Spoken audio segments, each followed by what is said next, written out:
Hi, everyone. It is Wednesday, July 9th, around midday here in Central Texas. And I thought I would just jump on for a brief update. It feels like a good time to catch our breath a little bit, still covering this emerging story in Central Texas. And I say emerging because it's still very much developing in the wake of this historic flood in Kerr County and beyond.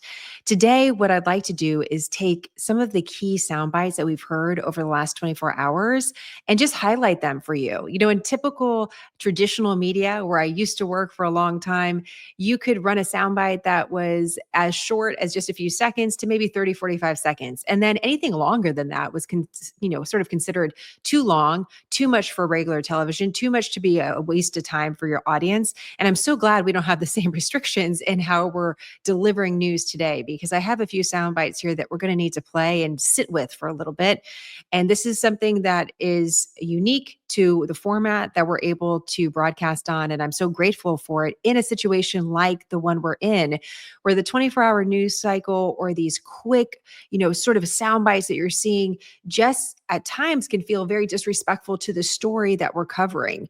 And I was thinking about this story, and we were talking about it along with my colleagues at Smarter News about why this story feels different. We've covered so many different quite frankly, terrible stories in the news over the last several years of Smarter News. We've covered a lot of really bad storms, including the ones just late last year in North Carolina and in Florida. And so how does this compare? And how does our coverage now compare to the coverage in the past in different news cycles? And are we doing the right things? Are we making the right choices? And I came to sort of this realization about this story that makes it very, very different. And it's part of the reason why so many of us feel connected to it, even if we're not in the state of Texas.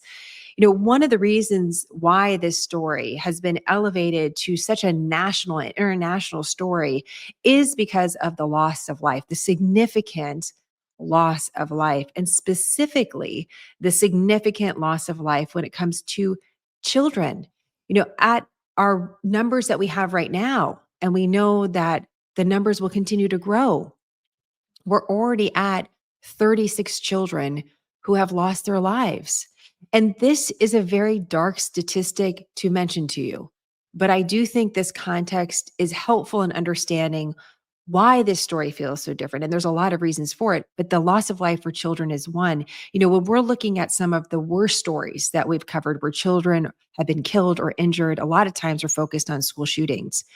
Well, at our statistics right now, again, just for context, the amount of life, the number of children that were killed in this flood is nearly double that of the highest school shooting in American history.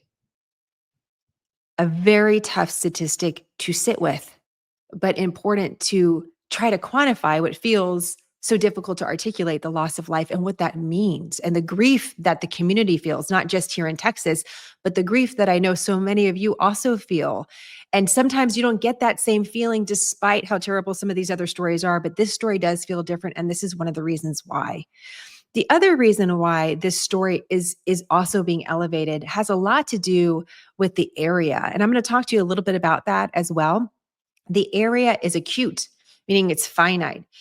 Compared to like a hurricane that goes through a huge swath of the state, we're at a very focused area where there was intense destruction and loss of life. And that allows the media as well to concentrate their efforts. So you're having a lot of focus in one area of the country. And in some ways, that's elevating the story further because it's not all spread out across such a huge, huge area. Again, I'm going to go back to the maps and I'm going to show you that. For those of you listening on podcasts, I'll explain it. And then the final reason why I think this story also has, again, been elevated to the level that has been elevated, it's the whole story arc. It's not just about this terrible historic flood. And we have all different ways to show the historic nature of it. It's also because it happened on July 4th, a national holiday. And the juxtaposition of this amazing place where a lot of people go for vacation turning into such a terrifying place is also a key characteristic of this story. So there's a lot of different angles to it. There's a lot of different angles that are very, quite frankly, terrifying and dark and very difficult to navigate. And so that's, again, why I wanted to kind of step in here midweek and say, okay, there's a lot coming at you. Here's what I see as like 3 really key sound bites plus a bonus one that I want to share with you that I think could be helpful as we try to wrap our heads around something that's very difficult to do. Very, very difficult to do. In case you're not from the area of Texas, I just want to show you a few things. One of the expressions for this area where the flood took place is called Flash Flood Alley. But Flash Flood Alley is not just in Central Texas. There's actually a swath, like a ribbon that goes through Texas. And if you're imagining a map for a moment, you have the Gulf, and then you have inland in the United States. So you have the Gulf, Gulf of Mexico, Gulf of America. I'm looking at a map that has both names. You choose it. The bottom line is it's a Gulf. And because of that, you're getting a lot of moisture and humidity and rain and tropical weather. As you're moving across Texas, though, and getting more towards the central United States, we know that it gets drier. The temperatures change, the elements change. And so when you see these sort of diametrically opposed weather patterns merge in this area, it creates a space where there can be a lot of moisture sort of trapped here. It gets stopped as it's moving across the state. So this leads to really elevated rainfall in this particular area. And that's one of the things that we've seen. But the swath of a Flash Flood Alley goes, all the way from West Texas up to the north through Dallas. So it's a big, big swath of land. And I think that's something really important to know. Also a component to Flash Flood Alley is that you're talking about a part of Texas, specifically in central Texas as well. You have the high rainfall, you have limestone. So if you come to Texas, you're going to see a lot of homes that use limestone. It's kind of this stone that can be white, it can be a little bit brown, it can be a little bit orange.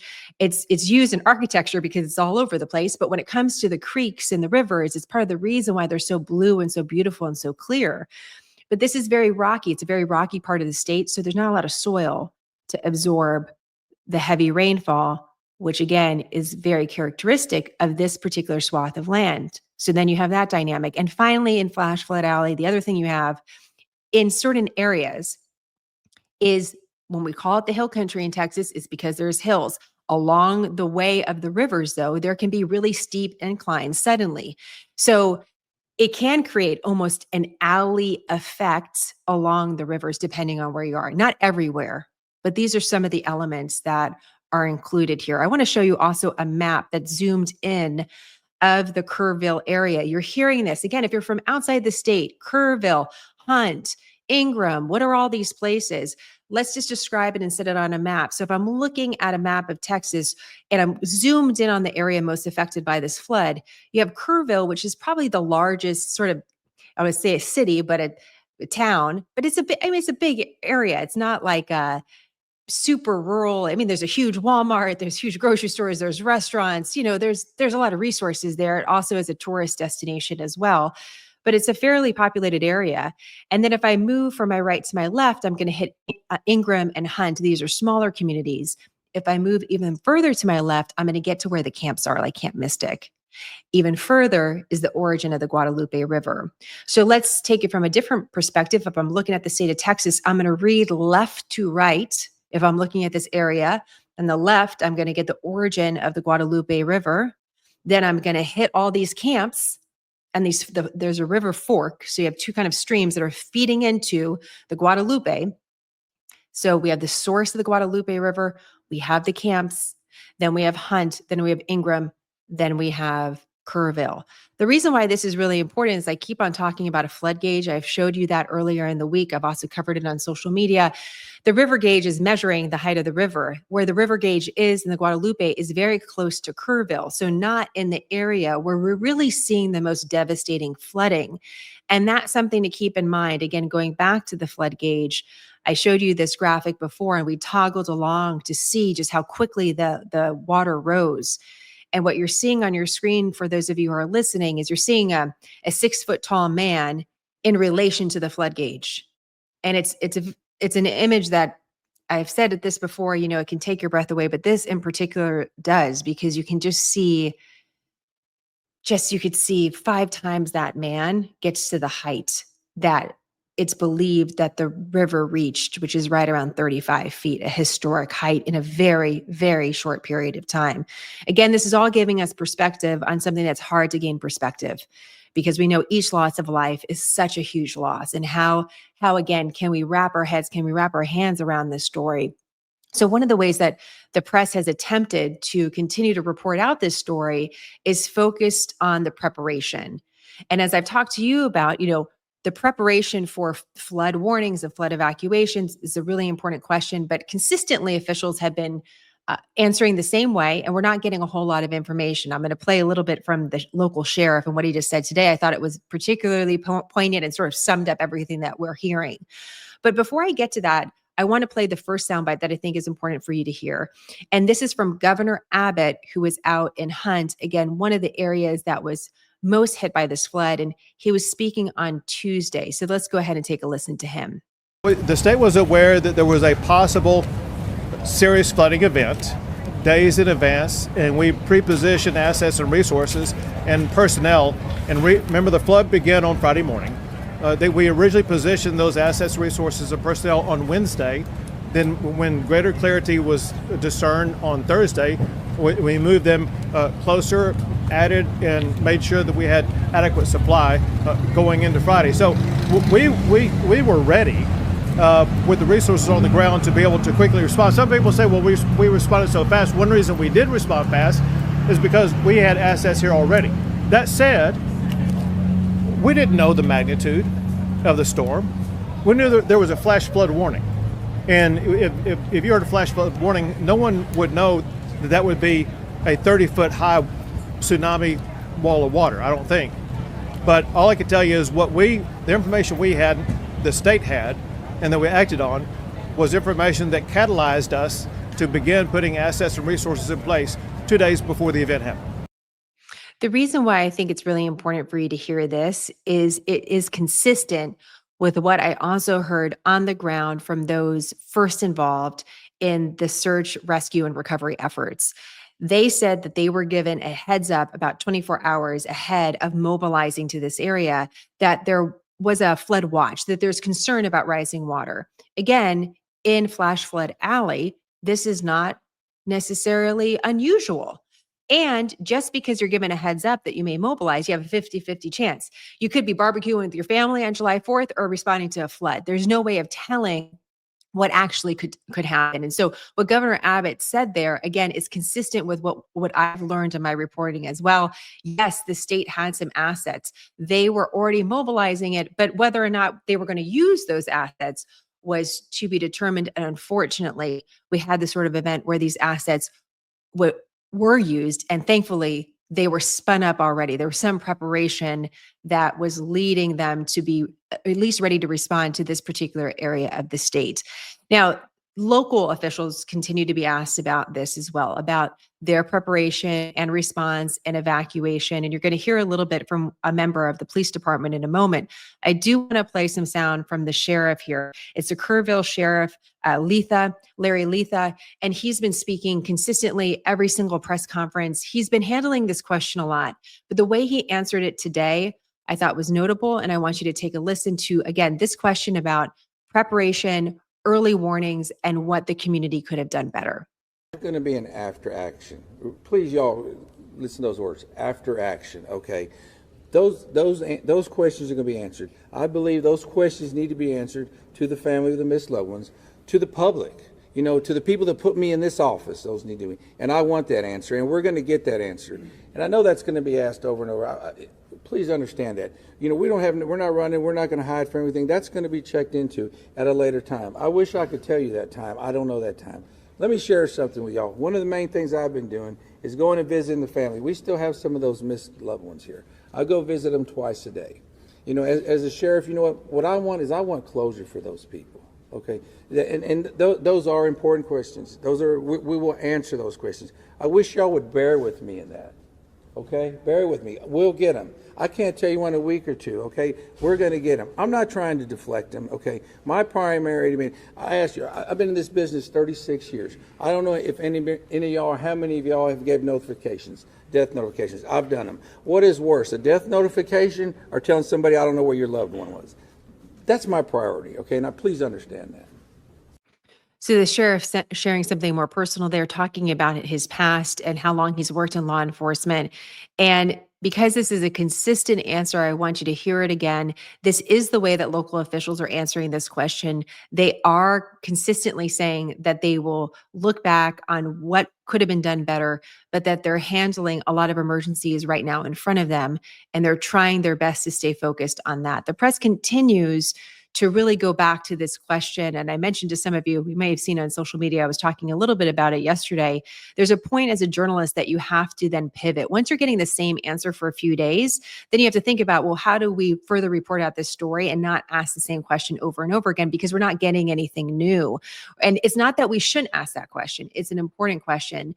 But the reason why this soundbite is important is that it brings us back to the focus. The story is developing still. We still don't have accurate numbers of missing or those that have passed.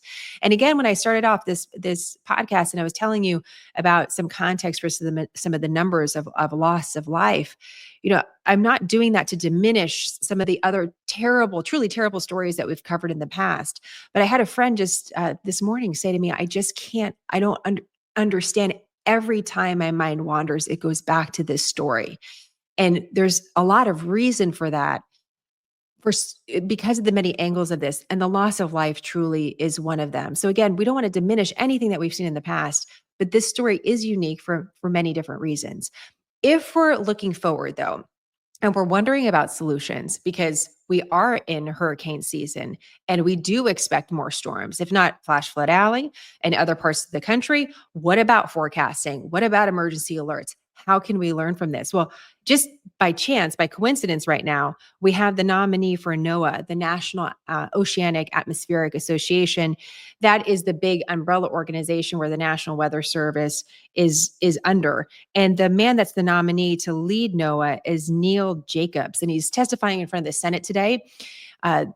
Senator Capido from West Virginia is questioning him. You're going to hear from this in a moment. And it's interesting. We had all of the flurry of activity on Capitol Hill, so much focus on the big, beautiful bill. I mean, think about how many times you heard about that this week. Hardly at all, right? We had all of this concentration in politics. And really this week, we don't necessarily have that just naturally in the news cycle. And, a testimony like this, a hearing like this could just sort of drift by, but not this week, because there's a lot of questions for this individual. And so here's Senator Capido asking him one on Capitol Hill today.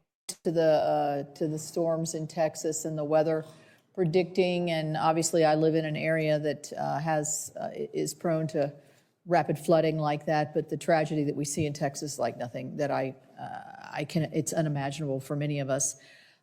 I think a lot of it, and I think so, the aftermath of community engagement, community warning systems, how can that be improved? How can, and I know not necessarily in that specific area simply because it's probably too early to assess that, but generally speaking, there's still gaps, and I think, I'm sure this is something that you think about. You shared with me that you have a 9-year-old and 11-year-old daughter, I believe. So you're feeling this as well. Do you have any comments on that?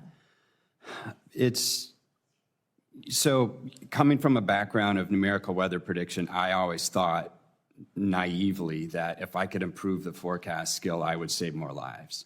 And it turns out that it's really the last mile. Even if you have a perfect forecast, if you can't get the information to the people, it's totally useless. And so having a way to distribute the watches and warnings, and particularly in regions that don't have good cell coverage. Right. I think there's an opportunity to modernize NOAA weather radio, and then potentially also look at some satellite capabilities, some CubeSat-based data transmission. That wasn't really an option a couple of years ago. And so I think probably an all the above approach and modernizing the way to distribute these watches and warnings is something that is going to be a top priority of mine. Thank you. The reason why I thought this soundbite was critical for you to hear again is because it emphasizes something that we heard in our additional reporting earlier in the week by an eyewitness of the flood, Julia Hatfield. And if you haven't listened to that interview, definitely worth a listen, because it really provides insight into how quickly the waters rose, and just I'm overusing this word terrifying, but just gives you such an insight into sort of this unbelievably horrific event that happened to so many families. One of the things that she says is, yes, I did see a flood alert on my phone, but I get those all the time. It didn't tell me to evacuate. It didn't tell me anything different. So I went back to sleep. And what he's speaking about here is a question about communication, isn't it? What are the words that we can use? We can alert the public to anything, but to get the public to do something is completely different. So, what about that last mile? If the alerts are there, if the forecast is there, if the warnings are there, and yet we still can't predict the future, so you don't know what's going to happen. What is the language that we can use to alert people to make decisions early, better safe than sorry, or to immediately get them up and moving? So that's part of the story that we'll continue to watch. All right. I'm getting now to this bonus soundbite, and I think this is just one of the most important several minutes you can spend this week if you are interested in this story at all. This man's name is Jonathan Lamb. He is the community service officer for Kerrville Police, and he's come up periodically in the week in press conferences, but this is the most that I've seen him talk. And the reason why this is important is because of balance. One of the things that we're always looking at Smarter News as a nonpartisan news source, no political agenda, we want to show you multiple sides, is we want balance as much as possible. And yes, there has been rightfully a focus on the loss of life this week with the floods, and a focus on all the things that we just mentioned. Why did this happen? How can we do better? What about all of these different things that hopefully, someday could be prevented? How did this take place? The reason why these 6 minutes, and I'm just going to let it play to the end of the podcast. So you could, I just want you to hear him talk. I'm not going to add anything after it. I just want to give it to you to reflect on. Is he's talking about the rescues. And ironically, I woke up this morning thinking about that, because many of you have expressed that, listen, I'd love to hear some of the stories of the people that got rescued. And it is important in a story that's as dark as this one is, to also balance it with some light, which is that there were so many heroic actions and so many people were saved. They were rescued in really tenuous situations. If you've been rescued and you're out of it, we have to wait for these people to come and tell their stories, because they're not the priority. But hundreds of people were saved, and many of them came extraordinarily close to death. And so I want to make sure that you have this mixed into your news coverage too. We're going to focus on the priority, loss of life. We're going to focus on the details of the story, but we don't want to forget this part of the story too. And for balance, it's important that you hear both. So he describes a couple of things. Just want to give you a heads up on a few things. He describes the terrain. Listen very carefully to that. Even as someone that lives in Texas, it was really important for me to hear. Listen to the tools that were used, and listen for the evacuations that did take place that we haven't heard a lot about. This is important. Again, Kerrville Community Service Officer Jonathan Lamb, and I'll see you with more on smarternews.com. Have a great day, guys. I'll talk to you soon. I want to talk a little bit about the events that happened on the morning of July 4th. What the Kerrville Police Department and other first responders were doing in those early morning hours. And I want to start outside of Kerrville, out in Hunt. Now, for those of you who went out there yesterday with the governor, y'all know that Highway 39 crisscrosses the Guadalupe again and again and again. And all of those low water crossings, when they flood, they create islands where you can't get in and you can't get out, trapping people in their homes, trapping people in vehicles. And that's what happened on the morning of July 4th. One of our patrol sergeants lives out there in Hunt, and he got up, he got ready to go to work, and he realized when he hit the intersection of FM 1340 and Highway 39 that he was trapped on an island that was Hunt, Texas. And he saw people, dozens of people trapped on roofs. He saw people trapped in swift moving water. He gave them encouragement over his public address system in his vehicle. He told them to be strong, that he would get to them as quickly as he could, and to hang on. And he knew he needed help. He went to another detective, Kerrville Police Department detective who lives out there, and he woke him up and he said, "It's bad. I need you to get your gear on and come find me. And then he went back out.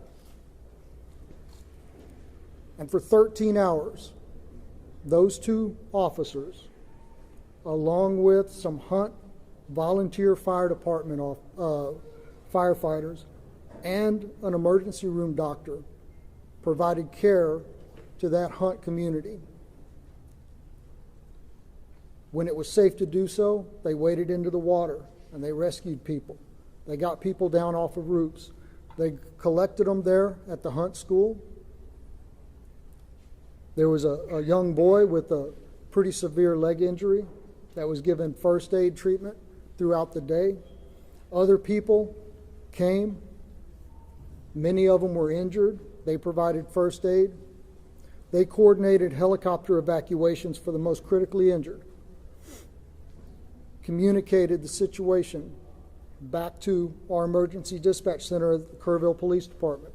When the waters began to recede, they knew that vehicles would be making their way out there when it was safe to do so. So they went back and forth, clearing out debris to clear a path for those vehicles.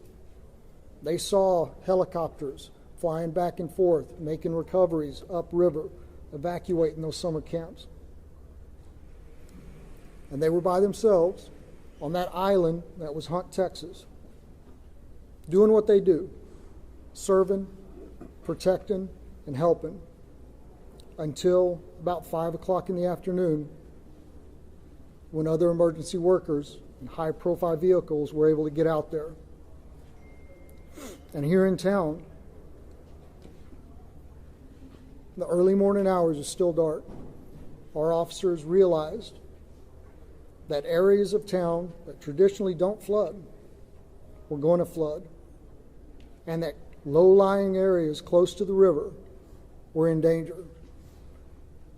Our officers spent hours going back and forth. In that first hour, they evacuated over 100 homes and evacuated and rescued over 200 people. And to say that doesn't even come close to explaining the actions that took place. Door to door, waking people up, convincing them that yes, the floodwaters are coming and you need to leave now. They rescued people out of vehicles. They rescued people out of homes that were already flooding, pulling them out of windows. They entered water. There's a trailer park that flooded in minutes. One officer was there by himself, and he realized, I need help. He sounded his siren, driving up and down those streets that were beginning to flood, calling on his PA system for folks to wake up and evacuate. And then 2 other officers joined him through first thigh deep, then waist deep, then chest deep water, as they went from RVs and trailers and rescued people, carrying them to safety through the water. Out on old FM 689, there were 2 people trapped in the water, clinging to a tree. 2 officers were there when a third one drove up. And one of them was wrapping a 100-foot flex line garden hose around his waist to go into the water and rescue those people. And those 3 officers went into the water, and one of them held that hose and acted as an anchor, while those other 2 made their way to those 2 victims, and they were able to evacuate them safely. Folks, I don't know how many lives our KPD team saved in an hour in Kerrville, but I know that this tragedy, as horrific as it is, could have been so much worse.